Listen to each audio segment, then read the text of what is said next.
What's up, y'all? It's your girl Nigeria, and I am back with another video today. Today we will be discussing common misconceptions about surgery and how to make the final decision to get the BBL. Also, I am 1 month post-op, so make sure that you stay tuned towards the end of the video so that you can see, my progress so far. So I do want to start off by saying thank you to all the people who have subscribed and who have supported me so far on this journey. I definitely do appreciate you all. We still quarantining, girl. We still quarantining to chill, honey. I mean, at this point today, I got so bored, honey. I broke out a synthetic wig from years ago and turned it into a half up, half down. Like, at this point, I'm like, girl, I'm ready to get out the house, okay? Like, when I get my body done, the quarantine wants to come. And my nails still busted. And it's still a lot. So everybody who is in quarantine right now, I know y'all are bored. So tune into this video. Tell a friend to share this video, because I am pretty positive that you need something entertaining to watch. So thank you for all of you all who have subscribed, and tell your friend to join the wagon and subscribe to me as well. But yeah, so today I do want to get into a topic of just common misconceptions about getting a procedure such as a BBL, and also if you are struggling with the decision to go through with a BBL, how you can come to making that final decision. I decided to do this video because when I started my journey and when I started to post on social media, there were a lot of people who came to me that, people from my hometown who I knew from around the way, but a lot of people who came and opened up to me, a lot of people who called me, and they were just, telling me how they are also considering getting a BBL. And something that I wanted to do just to, help everyone who has been inquiring, and also to people who I may not know who may be struggling with that decision. I just wanted to make an in-depth video to kind of chat about the situation and chat about plastic surgery and some of the, things that could be holding you back from getting it. Once again, listen, I'm not trying to influence anybody to do anything, because this is, once again, like I said, this is a serious procedure.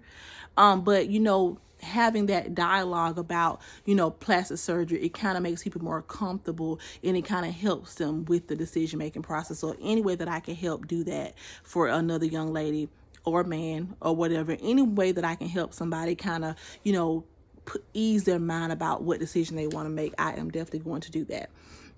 So yes, so first things first, anytime I'm going to tell you just, why I decided to get a BBL. I know that I kind of briefed over it in my first introduction video, but I do want to have a more in-depth talk because I know that people probably still have questions.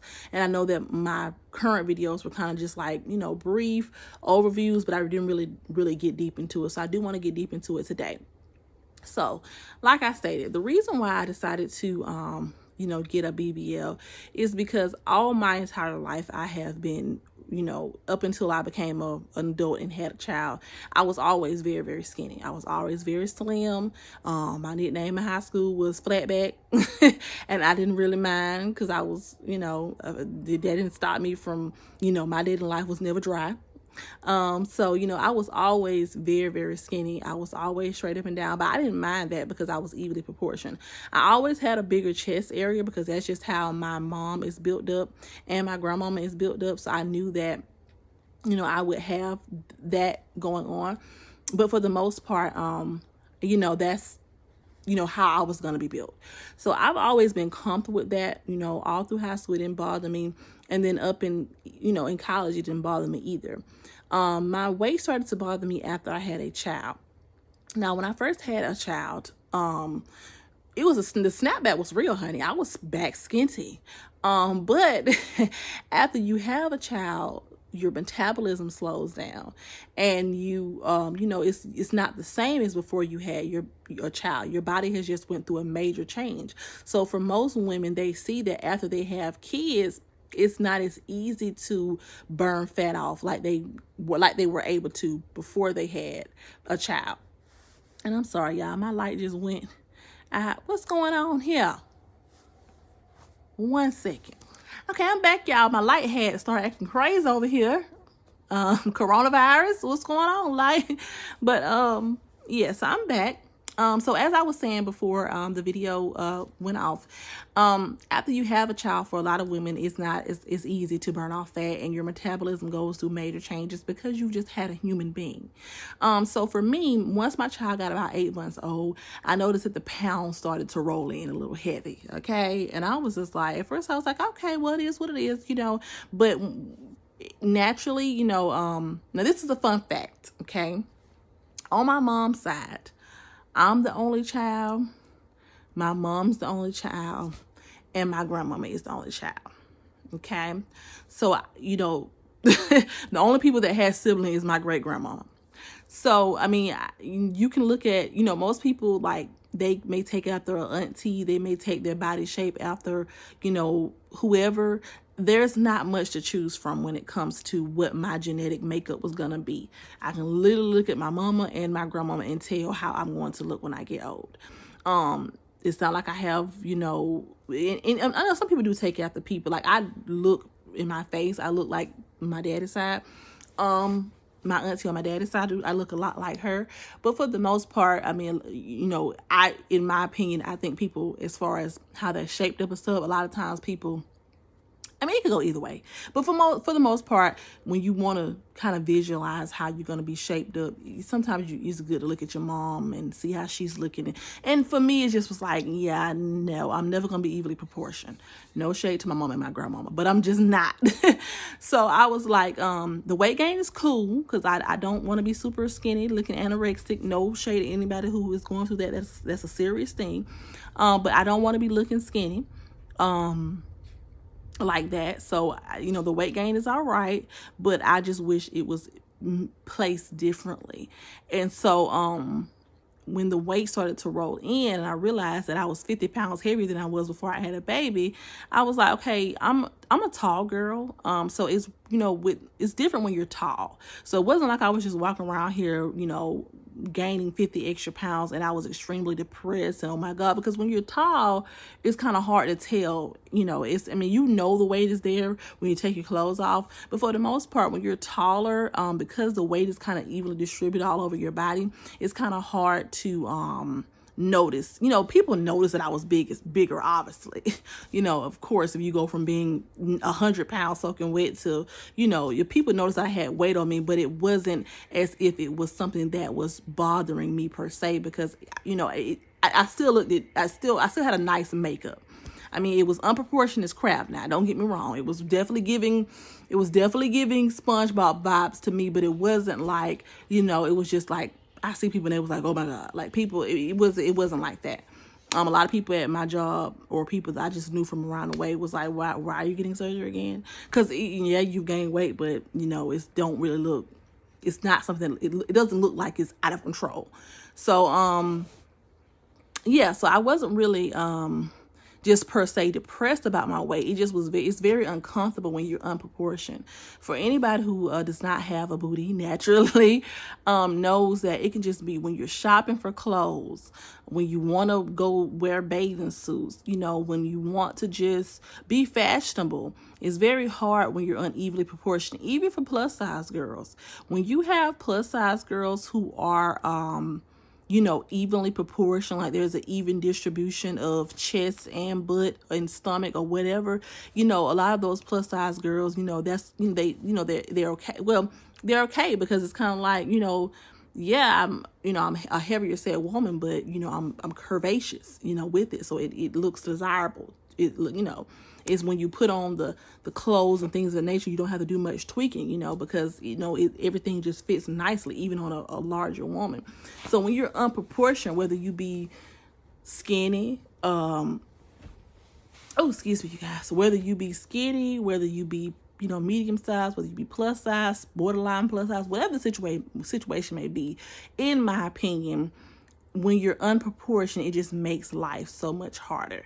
And so that was my sole purpose of getting a BBL. It was not because I was just walking around here depressed, because let me tell you, and this is not to be cocky, okay?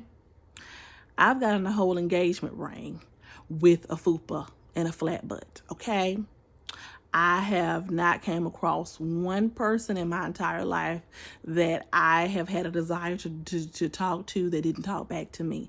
So it definitely was not for any other reason other than just me being more comfortable with myself. It was not based on a relationship. It was not based on, anything but, hey, I like to shop. I like to wear clothes. I like to just feel comfortable. I don't like having to try to, suck in. I don't like not being able to wear this because it's not looking right. I just want to be evenly proportioned, and I have the means to do so. So why not? I'm one of those people. I've always, just done what I wanted to do. Even things that people probably would not do, I've done them. Because it's just like, I'm the type of person, I just don't believe in spending your whole life miserable or uncomfortable in a certain situation if you have the means to change it. So, I have a wonderful career. In my opinion, whatever, I make a decent amount of money. I'm not struggling. I'm not broke by any means. I can support myself 100%. So if I want to go out here and I want to splurge on myself, then why not? Why not? Instead of buying myself, a $2,000 bag or whatever, or $6,000 bag, or instead of, buying all these materialistic clothes and items, why not, invest in something that, can, really, really, just make me a little bit more comfortable with myself. So, saying all that to say, there are a lot of common misconceptions about surgery. Some people feel that, people who get surgery are just miserable and they hate themselves. I don't think so at all. I mean, there are certain cases where certain people have done that, where they have gotten surgeries because they just were extremely depressed with whatever. But I am here to tell you that you have to have confidence from within. Whether, no matter how you look, if you don't have self-confidence, you can go get a big booty, you can go get a flat stomach, but if you don't have self-confidence, it's going to be a waste of your time. So first, you do have to have that confidence in yourself. But I do think that people need to stop thinking that just because you go lay on the table that you are not confident. Like, this is 2020, okay? Like, this is not 1935. I understand that plastic surgery is very risky. Especially a procedure like this, because when you get a Brazilian butt lift and they do have to go into your buttocks area, there are veins there that link to your heart, from what my research that I've done shows. And so that can lead to embolisms and things of that nature, and and people have passed away from the surgery before, so that is something to consider. So I understand how some people feel like it's just not worth it, and that's totally fine. I was like, I was on the fence about that as well. But I just hate when people, because some of the things that I heard when I wanted to get surgery, I expressed, God made you the way you is. Yes, God made me this way, okay? But it's, to me, it's not as deep. But when you go out here and when you permanently change your hair color, when you permanently, change, when you cut your hair, when you do your eyelashes, when you do your makeup every day, those are enhancements. And now plastic surgery is an extreme enhancement. It's not the same, because of course you can't die from doing your hair a different way, or you can't die from all the other, putting on makeup. So I understand why people feel like it's a little bit extreme, and some people may be against it. However, don't assume that because someone gets plastic surgery, they're just walking around here hating themselves, and that they just absolutely just have no confidence at all, because that is definitely not the case. Another thing that I just want to put to rest, don't assume that people go out here and get plastic surgery for other people. That's another thing that I heard when I expressed wanting to get plastic surgery. If a man don't like you the way you is, you don't need him. Now, I'm going to say this one more time. Like I said, let me look at my wig back here.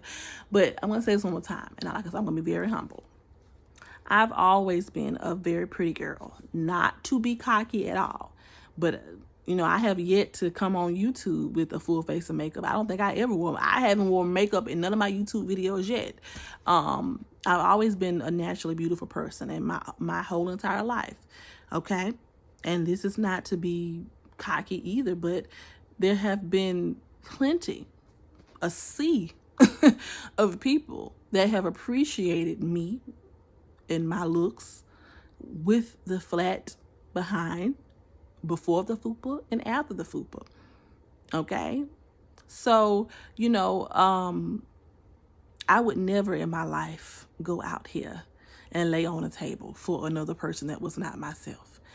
If I got engaged, I had a whole engagement. If somebody wanted to be married to me with a fupa and a flat butt, do you really think that I would waste my time? I mean, do you really think that if it was about another person, I would go get plastic surgery? No, who does that? And I think people that's an insult. Like when you tell someone that they're getting plastic surgery for a man or a woman or whatever, like you're really insinuating that this person is not a grown person who just wants to get a cosmetic procedure. You're literally insinuating that somebody is so weak that they would make a life changing decision based on the opinion of another person. No, baby, that is not the case. So I just want to, definitely address that, because a lot of women, are afraid to be open and honest about wanting surgery, because so many people have put so many negative stigmas around surgery. And it's just, honestly, in my opinion, it's just not that deep. I mean, yes, plastic surgery is very serious. Yes, it can be deadly. But, at the end of the day, all you can do is pray for the person who wants to get that procedure. Pray that they do their thorough research and, just, support them in their decision. But don't be negative, and don't be thinking that people just out here getting plastic surgery to please other people, because at the end of the day, there are plenty of big booty Judies who was born with a rump, who are single, who done got died, who ain't got no man or woman, just like the rest of us, just like anybody, Not saying that's my situation, but I'm just saying, like, everyone, no one, life doesn't spare anybody. Just because you have a nice body does not exempt you from, getting dogged out. Just because you have a nice body does not exempt somebody with a fupa from, getting the same amount of dudes that you can get, or women that you can get. It's not that serious. So for all my people out here who are considering getting plastic surgery, coming to that final decision, I would just say, just pray. If you are spiritual, just pray about the situation. And also, do your thorough research, and just make sure this is a decision that you're making solely based off of the fact that this is something that you want to do. Do not get the plastic surgery for any other reason, because it is a very serious surgery, and, you definitely don't want to put your life on the line for anything other than yourself, your happiness and your satisfaction. So that pretty much sums up what I want to talk about. I just want to go more in depth on why I decided to get plastic surgery, just brief over some of the common misconceptions, and just, talk about, just if you're struggling with that decision to get it, just make sure that you really do thorough research, and make sure that you really pray about it, and make sure that, I would say don't lean too heavily on the opinion of other people, because this is your body and you have to live with it. If you're feeling uneasy about it, then just don't go through with it, because more than likely, if you're feeling uneasy, there's a reason for it. But if you're spiritual, then just pray about it, or talk to your higher power about it. And if, the Lord puts that peace in your heart to go through with the surgery, then go through with it. If you're not at peace with it, then don't do it. And, do your research, go on YouTube, go on realself.com, realself.com. That's a really good website. Google some things about it and just read up on it. And that's all I wanted to touch on this video. In my next video, we'll get more into, more in-depth conversation on where to get surgery and the recovery home process and things of that nature. But I just want to, really just make this video just as motivation for anyone who's struggling with the decision. If you're struggling with the decision right now, and this is something that you've been thinking about for a long time, and you're feeling good about it, then go ahead and go for it. Like I said, at your own risk, because this is a life-changing surgery, but don't let the opinions of others stop you, and don't be ashamed, because this is 2020. Medicine is advanced, cosmetic surgery is advanced. There's a lot of things that you can do to help yourself and to, help you get to a place where you're more comfortable. My grandmother, actually years ago when I was a little girl, she was extremely overweight, having a lot of health complications, and she had a weight loss surgery. She didn't have to, but that was one of the suggested routes for her, the quickest way for her to lose weight and get rid of a lot of the health issues that she had. And she celebrates her body and her surgery journey to this day, and I think it's like almost 8, 9, maybe 10 years later. So just make sure that when you're making the decision, you're making the decision for you, you're praying about it, and, you're really, really doing your thorough research. See you in my next video.